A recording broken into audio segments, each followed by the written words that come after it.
বেচারা বন্য শালিক মাইনকা চিবায় ফেসে যায়। ওকে আমি এখন প্রকৃতিতে অবমুক্ত করে দেব।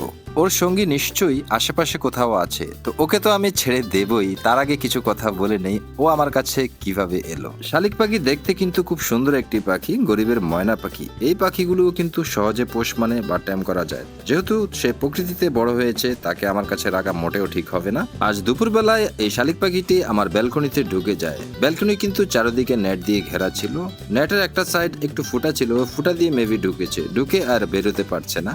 তো ওকে আমি ধরে সাময়িক সময়ের জন্য খাঁচাতে রাখি, দেখার জন্য ওর অ্যাক্টিভিটিসগুলো। আমাদের দেশীয় বা প্রকৃতিতে বেড়ে ওঠা বন্য পাখিগুলোকে যদি খাঁচায় আটকে রাখা হয়, তারা কিন্তু খাঁচা থেকে বের হওয়ার জন্য ছটফট করে। এটা কিন্তু খুব হৃদয় বিদারক হয়, তারা কিন্তু অনেক কষ্ট পায়।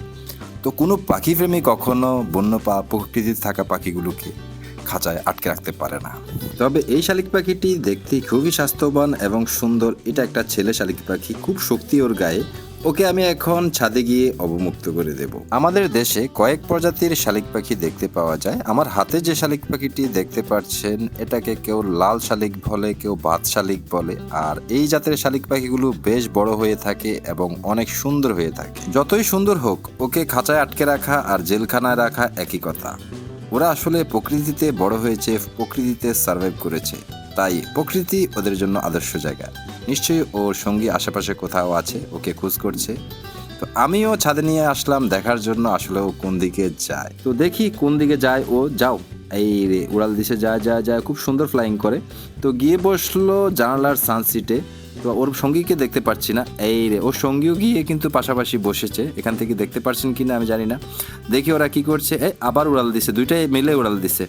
তো এদিকে আছে কিন্তু ধান ক্ষেত। তো মেবি ধান খেতে গিয়েছে, এই যে যাচ্ছে ধান খেতে গিয়ে বসছে। আসলে এই দৃশ্যটা অসাধারণ ছিল। দুইটা পাখি একসাথে হয়েছে, ওরা মেল ফিমেল মেবি। তো যাই হোক, আমার কাছেও ভালো লাগছে, ও সঙ্গীর কাছে ফিরে গিয়েছে। আপনার কাছে কেমন লাগছে বিষয়টা কমেন্টে লিখবেন। আর ভিডিওটা ভালো লাগলে লাইক দিয়ে যাবেন। ধন্যবাদ সবাইকে। আর আমি তো বাজিকার পাখি নিয়ে ভিডিও বানাই, আর এই ধরনের ভিডিও পেতে চাইলে চ্যানেলটি সাবস্ক্রাইব করেও রাখতে পারেন।